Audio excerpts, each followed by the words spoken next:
What's up, Gold Creek? My name is Mike, and I am the campus pastor at our Monroe location. We hope you had an amazing Christmas season, not only with your family, but with your friends. We here at Gold Creek, for our Christmas Eve services, were able to see so many people walk through our doors. We hope you were able to join us for one of those services. Today is a special Sunday, though. We are fully online as a church where we're gonna be worshiping together, and our pastors are gonna be sharing a message. So make sure you get comfortable, grab yourself a cup of coffee, and let's begin to worship together.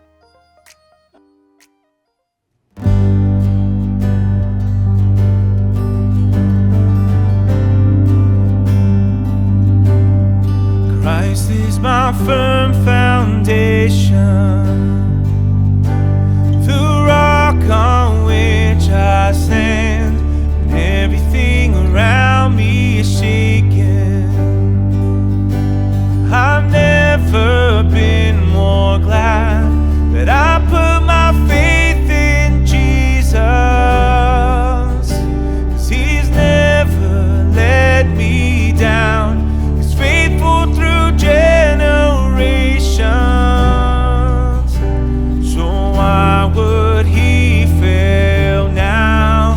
He won't. He won't. I've still got joy in chaos. I've got peace that makes no sense. So I won't be going under.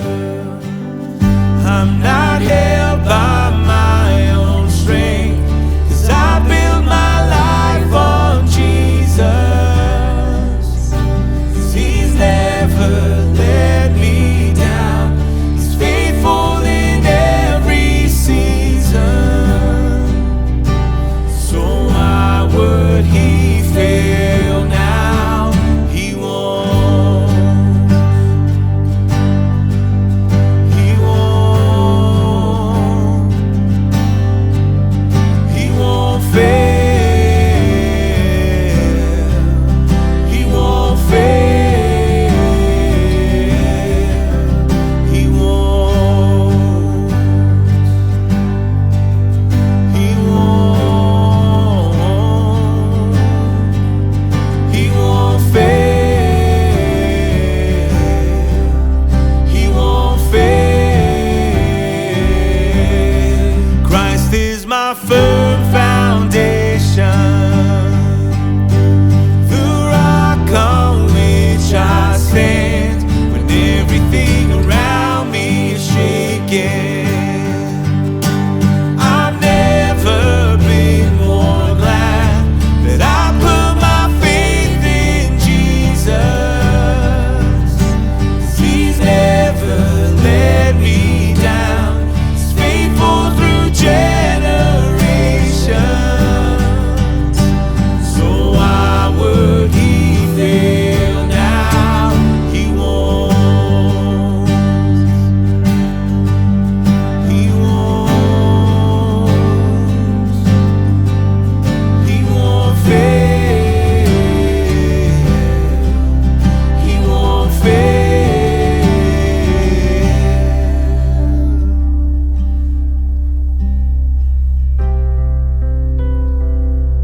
Oh, you never fail, Lord.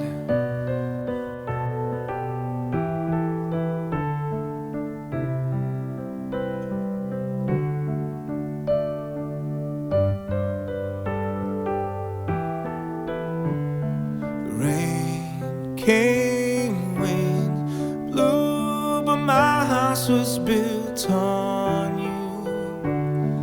I'm safe with you. I'm gonna make it through. Rain came, wind blew, but my house was built on you. I'm safe with you. I'm gonna make it through. Rain came, wind blew, my house was built on you. I'm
He won't.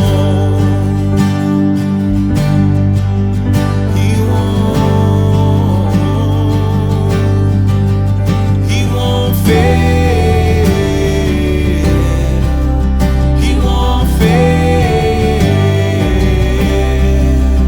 He won't. He won't. He won't fail.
2024 draws to a close, we pause with gratitude on the journey that has brought Gold Creek to this point. For 31 years, our commitment to community has remained at the heart of who we are, whether within the walls of our church, in the neighborhoods around us, or across the globe. Our Best Year Ever series kicked off the year, which inspired and empowered our congregation to embrace God's calling for their lives. We celebrate that it has, in fact, been a great year at Gold Creek. Connect groups grew in number and impact, with hundreds of people attending support groups like Grief Share, Divorce Care, and Hope Shared, while our recovery ministry helped many find hope and healing. The Alpha class brought 391 people together across our campuses, where they deepened their faith and explored the foundations of Christianity. In total, over 1,200 people formed meaningful connections through Bible studies, life seasons, and shared interests. This year, we welcomed 401 new families to our campuses. We rejoiced as 130 individuals committed to Christ through baptism. At our Discover Lunches, 275 people learned more about Gold Creek's mission and history while exploring how they could contribute to the church's future. We are incredibly grateful for the 556 volunteers who serve selflessly, whether in children's ministries, as ushers, on tech, or in countless other roles. Your dedication is the lifeblood of our church. Our Kids Serve teams outdid themselves with fun, exciting events every month, making it easy for families to invite friends. From Ice Cream Sunday to Dino Sunday and Power Up Party, kids are learning about Jesus in fun ways, building a foundation of enjoying church and seeking God. The fun did not stop with the kids. Our students partnered with the Gold Creek Leadership College for our March Rally Night and September Rep Your School Night. Over 260 students who attended had the chance to meet other students from around the area and grow in their faith. Our student ministry events reached over 400 students, including middle school and high school. As we extend Gold Creek's legacy of reaching the community and beyond, our students came together on a mission trip to the campus in Mexico to reach the community in Puerto Vallarta. Our Philippines missionary, Jordan Harburg, and his family continue to bring Christ's love and change across international borders. This year, they started a college ministry, building faith and community for young leaders. Convoy of Hope serves as our expert in crisis relief, and we love partnering with them to reach so many around the country and world when disaster strikes.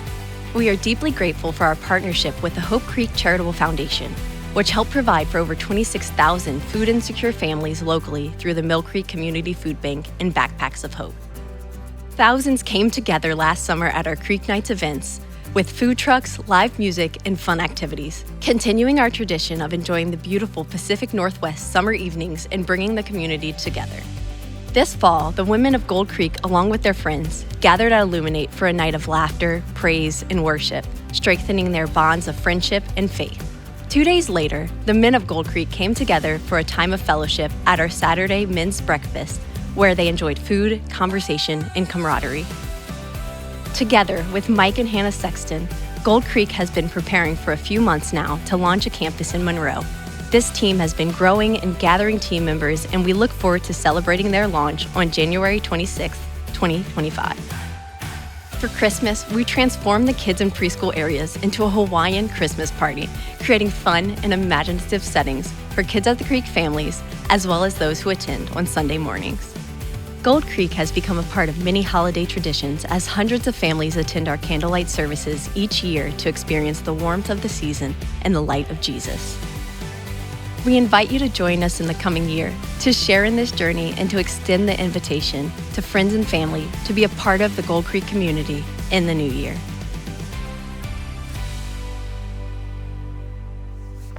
Hey, welcome everyone. So glad you guys are here joining us online at our final service of 2024. This is going to be a great one because you're here with us and you're here with me. And I want to just hang out with you just for a few moments and just encourage you a little bit, talk about where we've been, talk about where we're going. But before I do, there's a quote by a guy named T.S. Eliot. If you don't know who that is, he's an author. And this is what he says: "For last year's words belong to last year's language, and next year's words await another voice." And I thought that was really appropriate for where we're going today, which is, what have I done this year and what do I want to do in the upcoming year? Now, some of us this year, we had a great 2024. Some of us, we had a terrible 2024. And then there's everyone else in between, where we're somewhere on that sliding scale of, it was okay, to meh, to, well, it wasn't that bad, a couple things. And we all have this opportunity now to reflect on what we've done, make adjustments and have a great 2025, or just keep doing the same things over and over again. Years ago, I was working at a camp, and there was a big lake there, and I was in charge of a lot of different things, from rappelling and ropes course to all that fun stuff, to actually the kayak station. And so I was in charge of making sure they were all out and all that fun stuff. And in between, when the camps would be there, we would just goof around as a staff, and we would race and have jousting matches, and we just had a blast. But one of the things that I quickly learned about myself, and if you didn't know this, is I'm built like a T-Rex. So I'm built for speed and power, and that's about it. And I have short arms, so I was able to cut through those waters really quickly. And I was unbeaten. Like, no one could touch me on the lake. We would say, "Larry, ready, set, go," and we would race, and I would destroy everyone. So then that, started boosting my ego a little bit. My pride started going, I'm the best here. And there was one particular Saturday, we were cleaning up in between camps, like I said, and some of the other campers were like, or the other staffers were like, "Hey, let's race. I was like, "Oh, are you sure about this? I don't want to give you guys a bad day, because, I don't want you to start off on a bad foot." And they said, "Oh, I think we got you this time." I'm like, "Okay, you just keep thinking that." And so we get ready to go. Everyone has their kayaks. I told you guys pick your kayaks first. I'll take what's left. And we get in. And he says, "Ready, set, go." And we go, and we're all taking off at the same time. And all of a sudden, they're going a lot faster than I am. And I'm in the middle going, what is happening? And I am just digging the water. I am trying to get somewhere, just going back and forth. I'm sweating. I'm getting tired. And they're just leaving me. And I'm going, what is happening? Why were they so far in front of me? And I'm sitting there, and all of a sudden I'm looking around, and I turn around, and I noticed that I forgot to untie my tie line from my kayak to the shore. We tied them to logs so they don't drift into the lake, during the middle of the night, and I forgot to untie it. So I was carrying the weight of this log, which tells you a little something about how hard I was digging, because you're not supposed to be able to take that log, but because I was going so hard, the log actually came with me, and it became an anchor, so to speak, and it slowed me down, and I got destroyed. And let me tell you, they didn't care about the excuses. They didn't care that my line, "You lost, James. You're no longer undefeated." And that day, it took me down quite a bit on the ego scale. But for me, I was so focused on what was in front of me that I didn't look what was behind me. And a lot of times when we look at what's behind us, it can help us look forward better. And that's what we're going to be today. We're going to be talking about how we can reflect on these things. We're going to look at the words of King David. This guy is probably the picture of biblical things that I've done wrong. I'm going to course correct and be a better person in the future. He's the only one in the Bible that God describes as a man after my own heart, which means that he had a heart for grace and mercy and just being a better person.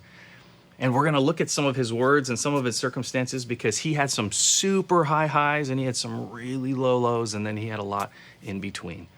And we're going to pick up today in Psalms, because that's where he records his feelings after having these different experiences.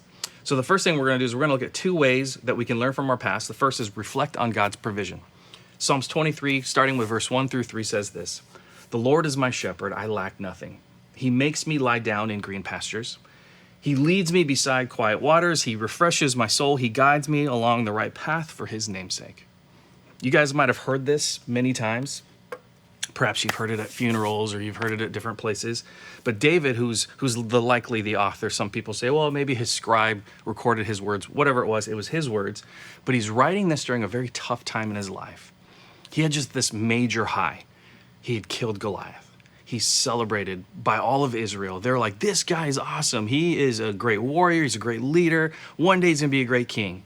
This caused Saul to kind of have a little bit of an ego problem and tries to kill him. So David flees, and he's living in caves, and he's getting spears chucked at him, and he's having to steal food from temples. Like, all of this stuff has to happen, and he's running.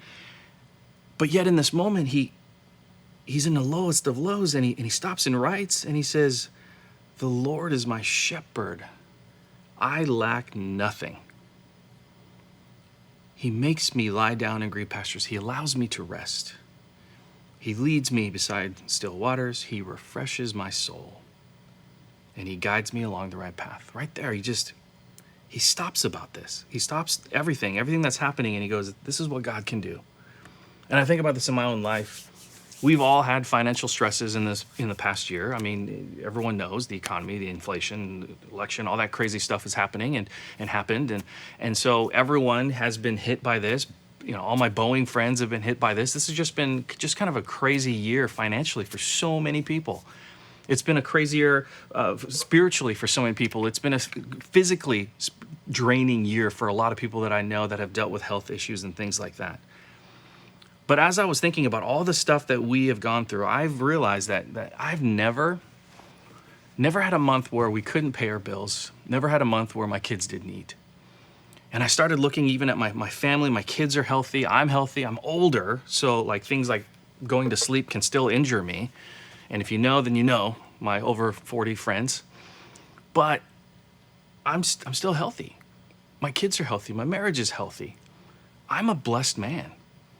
Even if everything else around me is falling apart, I have this core. I have a group of people that I lean into and that lean on me. I have a church that loves me, that I love. Like there's so many blessings in my life. Yes, maybe there's some things financially that didn't work out, or maybe there's something health-wise that didn't work out. I have a little shoulder separation issue that I'm dealing through. But again, welcome to Over 40. It's great.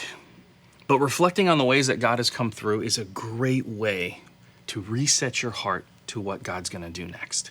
Because you're reminded of how God, even in those moments of doubt and bitterness and questioning, he walks with you. So that's the first thing we do. The second thing is we can rejoice in setback. Now you may say, what? That's weird. Why would we rejoice when things are happening?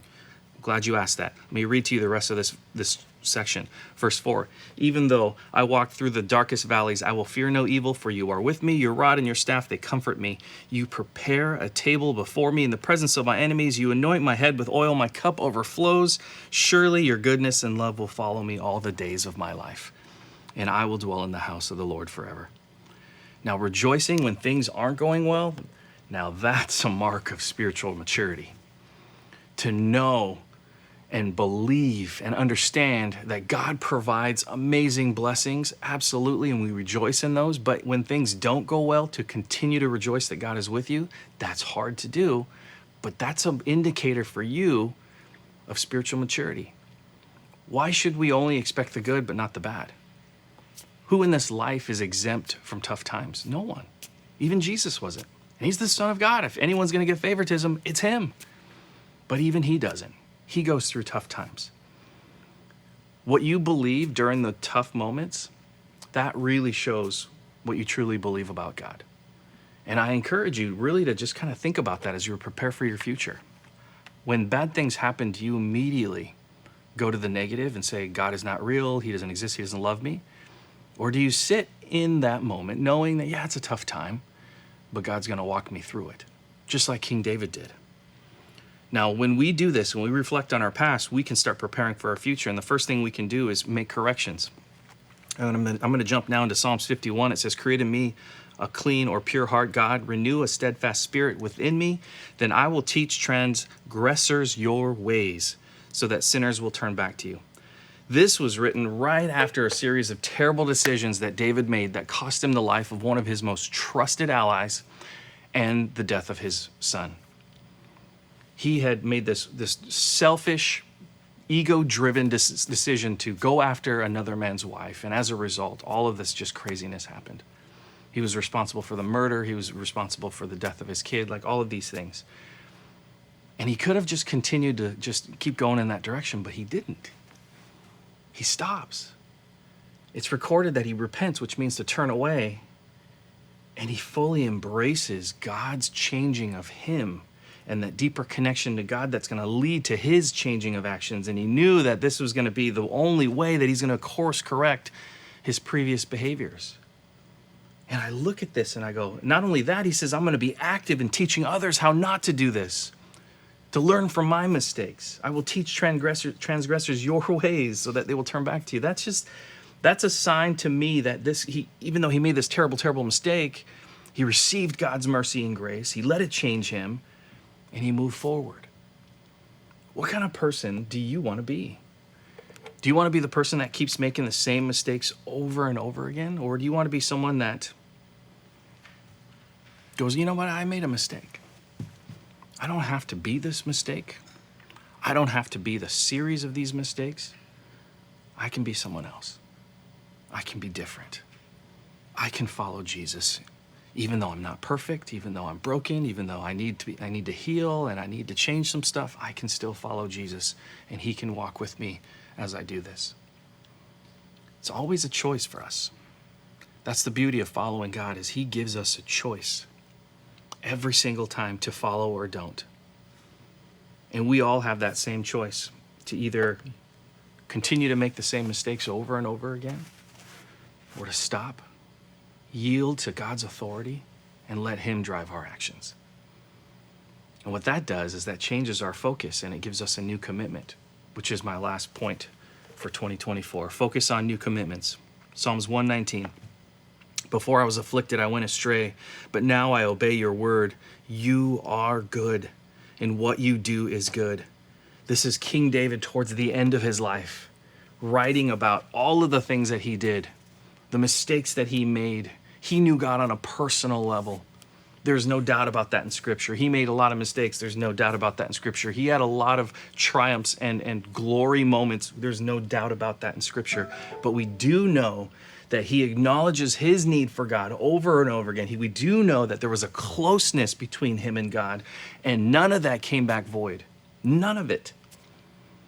Everything that he committed himself to pour into God, God poured back into him, even in multiple amounts and blessing overflowing amounts.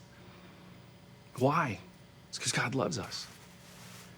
So what do you commit to in the new year? That's going to be my challenge as I kind of start wrapping this up. There are a lot of different things that we do in January. We call them resolutions. We say things like, well, I'm going to lose 10 pounds, or I'm going to quit smoking, or I'm going to spend more time with my kids, or I'm going to start a new hobby, or whatever it is. And we have these, and those are great things to do. I'm not saying don't do those, but what if we added a few that were a little more specific to your faith? What if you took a faith step this year by attending church more regularly, and you look back on your last year and you're like, I went to church a handful of times. I want to go more than a handful of times. That's great. Do that. Perhaps you've been going regularly, but you've never really joined a connect group or volunteered to serve somewhere. There's an opportunity. All of these are going to increase your closeness with God because you're taking a faith step. Perhaps it's changing your family rhythm. If you're like my family, it is full. The calendar is full. There are activities every single day almost, it seems like. I feel like I wake up in the middle of the night in cold sweats wondering if I forgot to pick up a child sometimes. But we know this. This is our calendar. We need to reprioritize. And there's been times that my family has reset and said, you know what? We have way too much. We are not going to do this. After this week, this is the last week that this is all happening. Next few months, we are not doing this. And we take a step back. And it may need to be for you guys as well, too, that you take your family calendar and you reprioritize what you guys want to accomplish together as a family. And then the last thing you can do is a personal focus. There's a faith focus and a personal focus. Pick an area that you want to dig deeper in. Your fitness, maybe it's like I said, a hobby that you want to find, or you want to try something new. You want to read a bunch of books. My wife said, I want to read over 100 books this year. This was in 2024. She's at like 600 books this year. I can't even fathom it in my mind. I can't even name 600 books, let alone her reading that many. But yeah, I don't think it's 600. I think it's like 420, but whatever, I exaggerated. But still, that's a lot of books. But she committed to doing that and she went full force. But pick something that is going to grow you as a person and invest into that. Run a marathon. I mean, it's that easy. That's all you got to do. You just got to roll out of bed, run 26 miles. Anyone can do it. But pick something that's going to resonate with you, that you're going to keep doing and you want to learn more from. But all of these is to encourage you, hopefully, as we celebrate the new year every year. Most of us, we're excited for the new year. It's a clean slate, absolutely. But why not involve God into the equation more than you have last year? Why not grow more spiritually? That's going to be my final challenge to you. And I'm going to point out that it's going to be a choice that you make. I can't do it. Your family can't do it. You have to do it. You have to decide that you want to be closer to God. And then you have to take the steps to doing that. Now, you can enlist others to help you, but you have to make that decision. I want to leave you with one more quote. This is from a guy named David Bowie. If you don't know who that is, feel sorry for you and your life. I'm just kidding. But he says this, I don't know where I'm going from here, but I promise it won't be boring. And I believe that. I believe for us next year, when we go with God, we don't know where we're going, but it's not going to be boring. Hey, thank you guys for being a part of this service. I want to wish you a happy new year. Please be safe. We'll be back January 5th for our next in-person service, and our new series launches, The Year That Changed My Life. We're really excited about it. It goes right along with how we're going to focus on God in the new year. We'll see you then.